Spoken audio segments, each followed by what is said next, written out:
J'en profite pour remercier le comité d'organisation de me permettre, enfin de me donner l'opportunité de participer à la fois dans la primaire et la révision.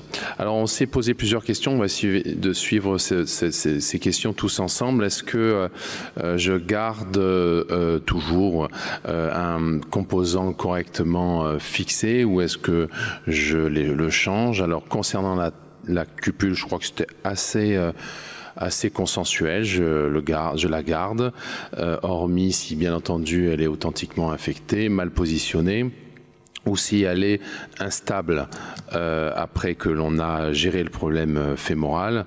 Donc pour ça, je prévois dans la mesure du possible à portée de main, ce qui n'est pas toujours simple, un outil dont on vous a déjà parlé pour extraire la cupule. Je ne peux qu'inviter, si jamais vous ne l'avez pas, à avoir toujours sous la main une cupule à double mobilité dans vos blocs opératoires. Côté fémoral, un peu le même sujet, je vais la garder. Je tente de dire, c'est encore plus difficile de l'enlever si elle est correctement positionnée et fixée. Évidemment, si elle est infectée, mal positionnée. Si les billes ne sont pas disponibles, alors on a un tracking qui, j'espère, va s'améliorer en France avec notre registre, mais sinon, on a assez souvent beaucoup de littérature sur les comptes rendus opératoires, mais assez peu souvent la marque et le diamètre des implants. On a des systèmes un petit peu par l'industrie adaptables, mais ils ne répondent pas à toutes les situations.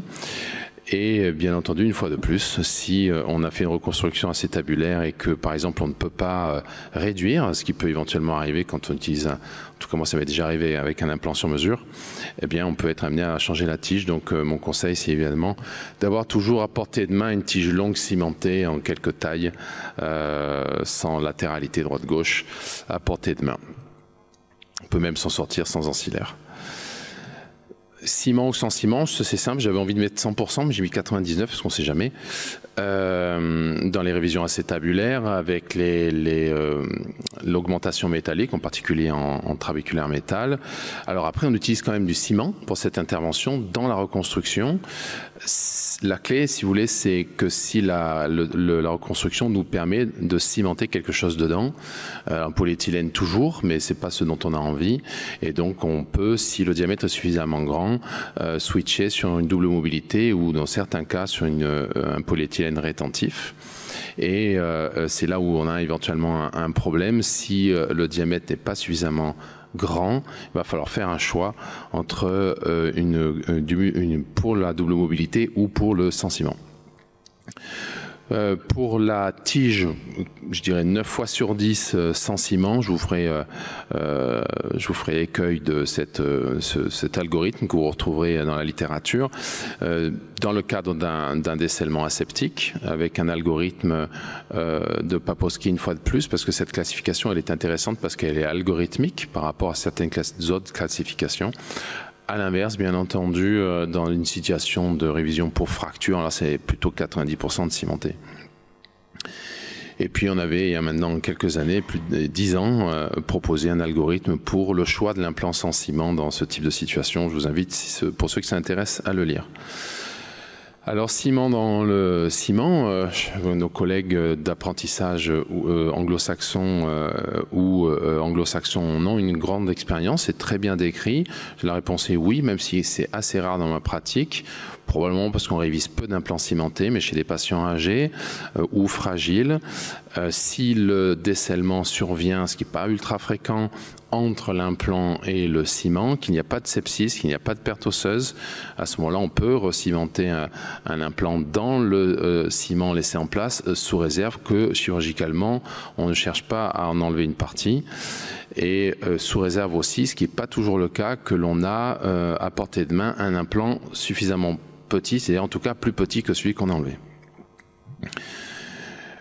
Trochantérotomie, fémorotomie, trochantérotomie jamais. Des fémorotomies, oui. L'Oscar, comme l'a très bien décrit Bertrand, peut pousser assez loin les voies endofémorales pour enlever et ou l'implant et ou le ciment, voire même le bouchon. En revanche, il y a des choses que l'OSCAR ne vous permettra pas de gérer, c'est le risque fracturaire, donc il faut être très attentif. Alors c'est une radio que je vous ai mis qui ne comporte pas d'implant, mais très attentif au diamètre intramédulaire. Il faut aussi être très attentif à un fémur qui est en varus, parce que ça c'est pareil, hein, une fois que vous aurez enlevé l'implant, l'implant que vous allez mettre va être globalement droit, donc la fémotomie peut servir d'ostéotomie corrective au niveau du fémur. Et puis on s'en sert rarement, mais ça peut servir aussi pour distaliser le grand trochanter, ou encore plus rarement lorsqu'on a des grandes protrusions où le grand trochanter est collé au bassin, et donc on enlève l'implant fémoral après la trochantérotomie pour ensuite luxer la hanche. Donc on fait un peu dans le désordre. Double mobilité, oui, aussi longtemps que l'on peut, si ça ne compromet pas la fixation sans ciment. J'en ai déjà un petit peu parlé. La difficulté, c'est que parfois on doit faire un choix entre l'un et l'autre, soit privilégier le sans ciment, soit privilégier les luttes contre l'instabilité, si le diamètre de l'implant ne me permet pas de gérer les deux. Voilà, je vous remercie.